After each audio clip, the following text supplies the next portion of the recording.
2650달러까지 가면 미국은 5조 4천억이라는 돈이 생기는 거잖아요. 네. 지금은 닉슨 대통령이 이후에 71년도 이후에 8,133톤 있는데 2억 6,100만 온스가 있는데 이 1온스당 금의 가격이 42.2달러로 고정을 했단 말입니다. 근데 이거를 대폭 가격으로 2만 달러 올려버립니다. 그럼 5조 4천억이 있을 거고. 그러니까요. 네, 그런데 이걸 M2까지 올려가지고 87,200달러로 올립니다. 그러면 22조 8천억. 그러니까 빚을 다 갚을 수도 있는 이런 상황들이거든요.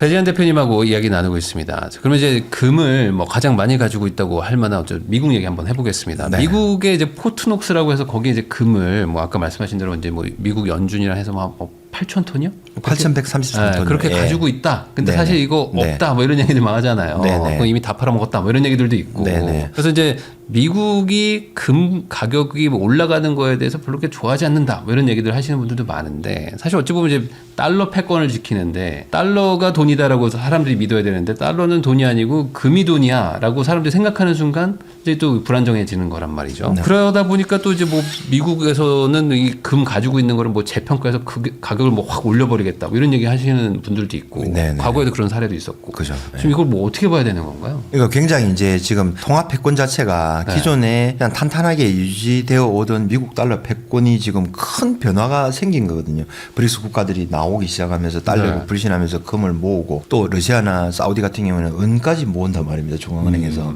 그런 상태가 이제 생기는 거예요. 예전 같은 경우에는 달러 가치를 유지하기 위해서 무조건 금과 은을 이제 CME 시카고 상품 거래소를 통해서 이제 종이 금, 종이 은 선물 시장을 통해서 많이 눌렀다고 얘기를 하는 게 맞거든요. 근데 이제 아까도 말씀드렸지만은 미국이 가지고 만약에 있든 없든 그거는 우리가 알 수가 없는 거지 않습니까? 보여주지도 않고 미국이 있다 그러면 지금 뭐 보여줄 리도 없죠. 예, 그러니까 이제 믿을 수밖에 없는 상황인데 반면에 미국이 제일 많이 갖고 있는데 이거를 금 가격을 높이 평가한다 그러면 굉장한 거거든요.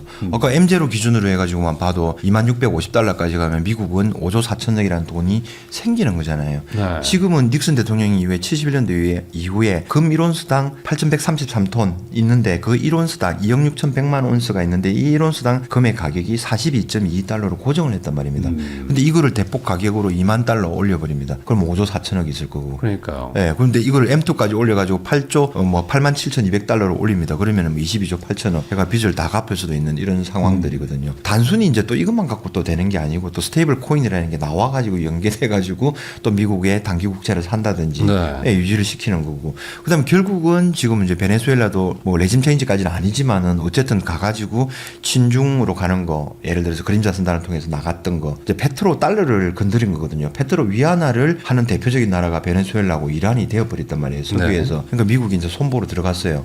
그러면서 이제 일정한 또 합의를 보겠죠. 미국이 원하는 방향대로 힘의 논리에 의해서. 그러면 이제 어떻게 될지는 이제 지금 굉장히 혼란스러운 상태죠. 이걸 네. 단순히 이게 금의 가치를 누른다고 해서 미국이 좋을까? 아니면 아닐까? 이것도 아니란 말이에요. 실제로. 그럼 2만 달러로 평가해가지고 5조 4천억 달러가 생겼습니다. 그럼 트럼프가 이거 뭐 단기적으로 보면 11월 대선에 쓰일 수도 있는 거고 향후 트럼프가 하고 싶은 정책들이 굉장히 많지 않습니까? 그린란드를 살 수도 있는 거고. 그러니까 이거를 또 나쁘게 평가할 수도 없는 거예요, 우리가. 네. 네, 굉장히 이제 복합적인 네트워크 속에서 막 케이어스한 상황이죠, 이게. 그러니까 뭐라 하나라고 딱 집기도 지금 뭐 그런 것 같아요.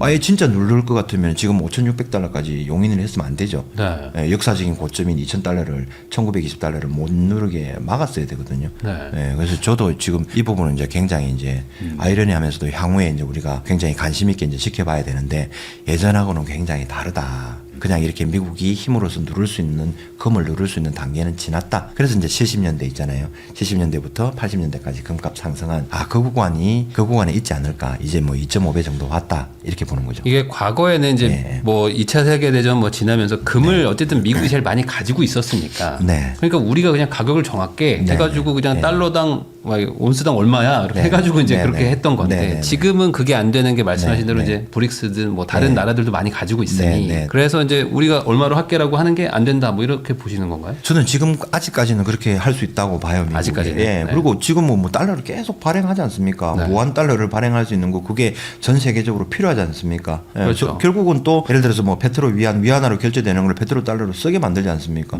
그럼 발권력이 있는 나라거든요. 전 세계에서 통용이 되고 우리도 어쩔 수 없이 석유를 하기 위해서는 달러를 외환보유고에서 보유를 해야 되는 거예요. 그럼 자기들은 무한 발행을 했어요. 진짜 가치 없는 종이를 발행을 해가지고 그 돈을 가지고 그러면 금을 다 사들이면 어떡할 건데요.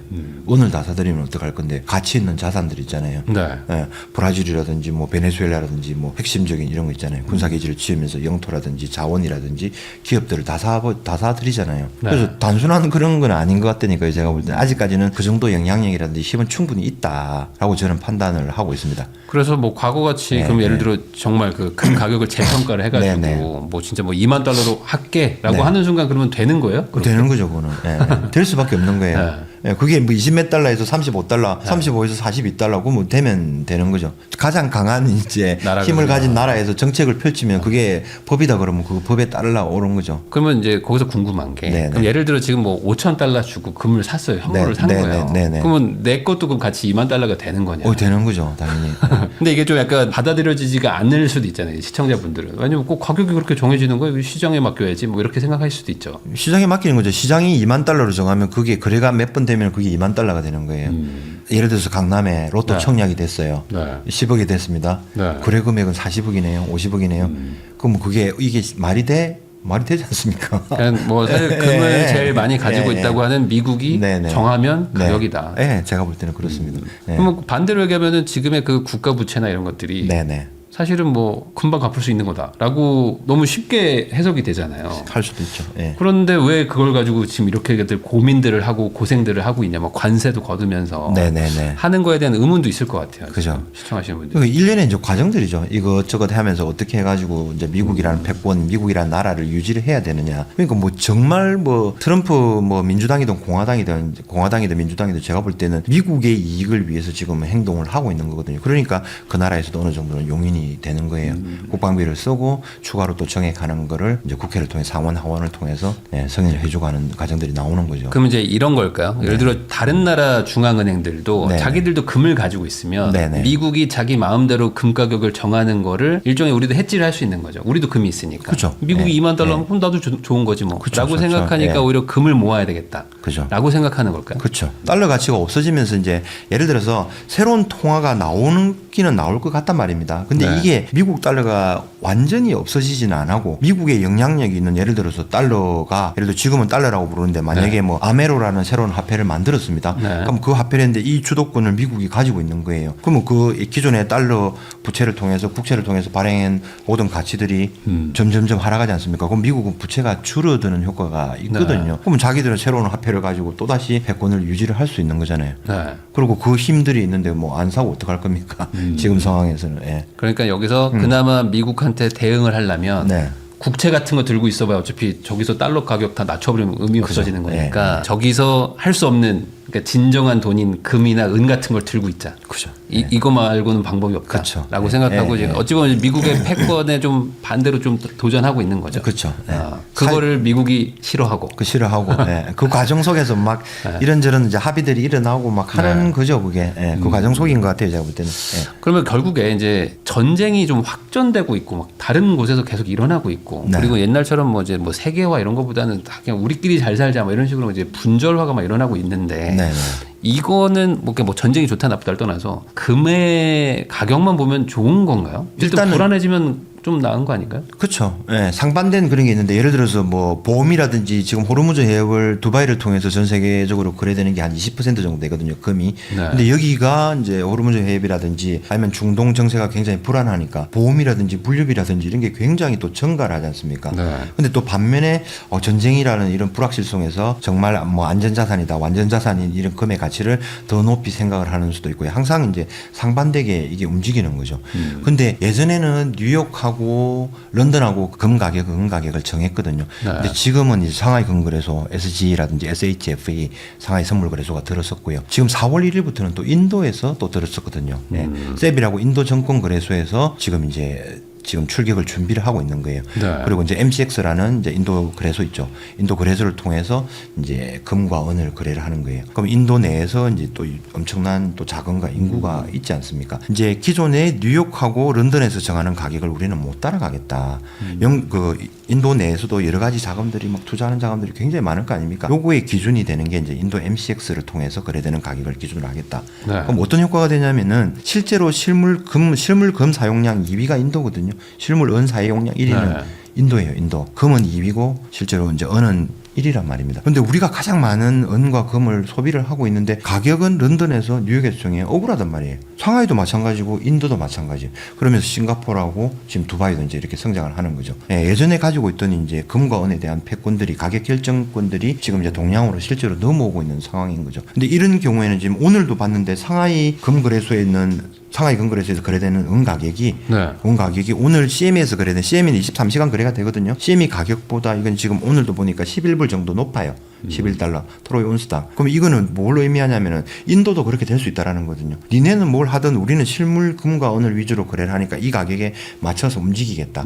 자, 그러면은 이제 이게 나중에 어느 정도는 좀 풀려가지고 예를 들어서 수출 제한이라든지 아니면 조금 더 이제 뭐 물론 보호무역주의나 자국의 이익을 우선시하는 그런 단계지만은 어느 정도는 풀릴 수가 있잖아요. 그럼 이런 상태에서 되면은 이제 아비트리지 거래가 발생을 하는 거고 네. 차익 거래가 당연히 발생을 하겠죠. 런던에서 들어오고 이 자연스러운 거 아닙니까? 상하이 가기도 하고 인도 가기도 하고 두바이 가기도 하면서 이제 이렇게 되는 거죠. 그러면서 진짜 순수한 금과 은의 가치들이 이제 그 힘에 의해서 눌려왔던 거 있잖아요. 이게 조금은 더 이제 시장 위주의 시장에서 가격 결정권이 형성된다라고 저는 판단을 하고 그 있습니다. 말은 네. 약간 미국 달러 패권주의를 지키는 게 어찌 보면 이제 네네. 런던과 뉴욕 금거래소에서 이제 네. 가격을 좀 인위적으로 뭐 음모론일 수 있지만 어쨌든 네네. 조정하면서 했었던 게 네. 이제 안 먹힌다는 거잖아요. 그렇죠. 안 먹이죠. 상하이랑 인도랑 뭐 이렇게 그 대국들이 이제 그런 걸로 가격을 통제하기 예, 시작하면 예, 그렇죠. 통제라기보다는 뭐 원래 우리는 그냥 현실대로 하자 실제대로 그렇죠. 예. 현물 거래로만 간다 뭐 이렇게 가는 거잖아요. 그렇죠. 그렇게 되면 어쨌든 금 가격이 아까 말씀하셨던 것처럼 재평가가 더 빨라질 수 있겠어요. 그렇죠. 재평가도 빨라지고 중앙은행에서는 지속적으로 한단 말이에요. 지금 미국이 저러는데 안 불안하겠습니까? 러우 전쟁, 우러 전쟁 벌어지고 나서 스위프트 제재만 가하면서 네. 거기만 해도 3천억 불 이상의 돈을 자금을 동결을 시키고 그걸 뭐 미국 마음대로 쓰겠다 했잖아요. 예. 그러면서 또 이어지거든요. 예. 또 이런 사태가 계속 이어지니까 점점점 이제 더 불안해진단 말이에요. 그 얘기도 저 들었거든요. 네. 그러니까 현물이 없다 지금. 네네. 현물이 지금 너무 부족하다. 네네. 다들 쟁여놓고만 있어가지고. 네네. 뭐 그래가지고 이거 언젠가 한번 그 소위 말하는 이제 뱅크런처럼 한번 네네. 이거 다 현물 챙기기 시작하면은 가격이 네네. 폭주할 거다. 뭐 이런 얘기도 있더라고요. 그죠. 이제 저는 그거를 실버런이라고 이제 표현을 했는데 네. 뱅크런 하듯이 이제 실버를 다 찾아가지고 은도 그렇게 할 거고. 네, 은도 그렇고. 은도 CME 창고에서 최근 들어서 보면은 굉장히 많이 이제 지금 이제 떼 나간 거예요, 실제로. 이제 뭐 레지스트라든지 일리지블이라든지 뭐 그다음에 토탈 해가지고 있는 게 있는데 지금은 CME에서 전 세계에서 가장 큰 이제 상품 선물을 거래하는 지금은 이제 가지고 있는 게 3억 7,700만 원선가 오늘 그렇게 나왔어요. 예. 그리고 실제 이제 레지스터 해가지고 이제 등록 재고를 해가지고 각 중앙 IB에서 인출을 해가지고 나가는 게 있거든요. 나갈 수 있는 물량들이 지금 보니까 7,700만 원수로 굉장히 줄어 있는 거예요. 예. 1억 원수에서 8천만 원수에 지금 7,700만 원수로 줄어 있는 거거든요. 급격하게 줄고 있네. 급격하게 줄고 있어요. 실제로 이제 예를 들어서 뭐 2월, 3월 동안 한 달 동안 인출해 나간 게 6천만 원수라든지 뭐 이런 식으로 나가고 그거를 톤으로 한 사람은 2,000톤이 조금 안 되는 그런 물량들이거든요. 네. 이게 왜 의미가 크냐면은 예전에는 그냥 은선물 거래를 하면은 거의 1% 정도밖에 실물 인출하는 게 없었거든요. 근데 이게 이제 엄청나게 늘고 있다라는 거죠. 변화가 생긴다는 거죠. 금도 그런가요? 금도 좀 그런 편이죠, 지금은. 예. 그런 식으로 해가지고. 왜냐면 지금 그 개인들도 네. 그냥 금 현물 가지고 있겠다는 사람들 많거든요. 네, 요즘에. 맞죠. 그러니까 예. 물론 뭐 KLX 금거래소 네네. 하는 사람도 있지만 네네. 말씀하신 것처럼 그냥 금 집에 있으면 마음이 편하다. 그죠. 개인들도 막 모으고 있으니 그렇죠.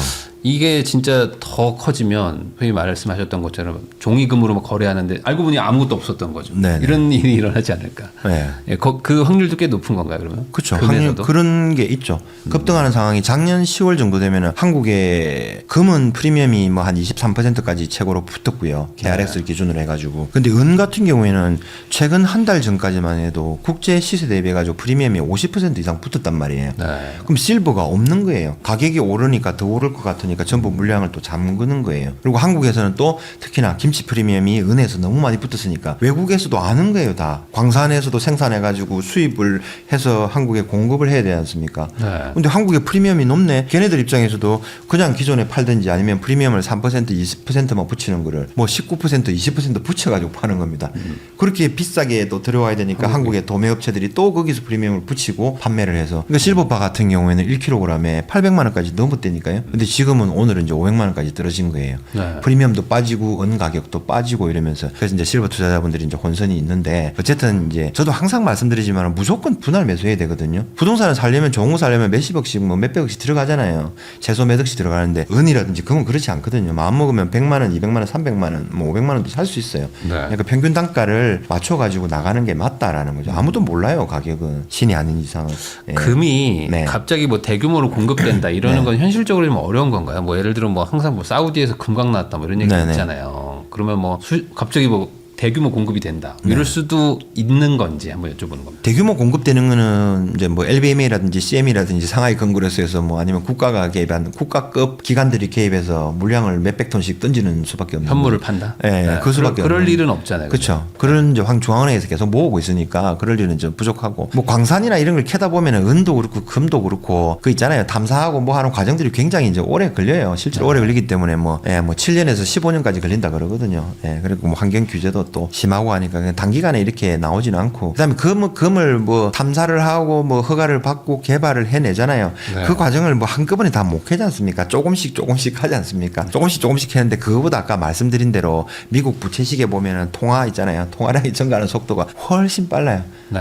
예, 그리고 뭐 사우디에서 나오든 바닷속에서 나오든 중국에서 나오든 해마다 한두 건씩 나와요 그거. 그런데 그 시장에서는 그냥 이슈 정도로만 생각하고 넘어가는 거죠. 그거하고는 제가 볼 때는 전혀 상관이 없다. 그러니까 공급량이 뭐 네, 갑자기 네, 늘어나는 네, 게 네. 구조적으로 좀 어려운 자산이다 보니까 그쵸. 네, 오히려 네. 수요가 갑자기 늘거나 하면은 가격이 네. 확 튀는데 지금 이제 중앙은행이랑 어찌 보면 제일 돈 많은 곳들이 지금 매집을 하기 시작하니 그죠. 이런 네. 일들이 일어나는 거죠. 네네. 해마다 1000톤 이상씩 계속 사요 지금. 네. 예, 그러니까 예전에는 예를 들어서 300톤, 400톤 이렇게 사던 게 뭐 최근 들어서 2010년도 이후는 더 하고요. 2000년도 이후부터는 뭐 미국, 그 중국이든 뭐 러시아가 이걸 준비했나 할 정도로 계속 지속적으로 사요. 그걸 WGC 들어가서 매월 있잖아요. 금을 이제 중앙은행에 산 게 보고가 되거든요. 네. 되는데 보면 러시아하고 중국은 빠지지 않고 최대로 금을 매입하고 있는 거예요. 러시아가 아마 WGC 세계 금협회에 보고된 것만 해도 5위, 6위 정도 될 걸요. 5위 2,300톤 이상이고 이제 중국은 뭐 2,200톤인가 뭐 하여튼 이렇게 될 거예요. 근데 그게 정확하지 않다는 거죠. 자기들이 더 많이 모았을 어마어마하게 어떤 사람은 10배 이상은 가지고 있을 거라고 하는 거예요. 그리고 중국 사람들이나 인도 사람들 이런 사람들은 굉장히 금과 은을 좋아하지 않습니까? 그러니까 엄청나게 이제 많이 보유를 하고 있다라고 이제 판단을 하는 거죠. 예. 그러면은 이게 금 가격이 네. 결국에는 말씀하신 것처럼 막 급등할 수도 있지만 뭐 네. 행보하거나 좀 하락하려면은 네. 결국에는 이 세계에서 좀 이렇게 그래도 강대국들이 네. 미국을 다시 믿고 네. 금 대신 국채를 사는 거로 네.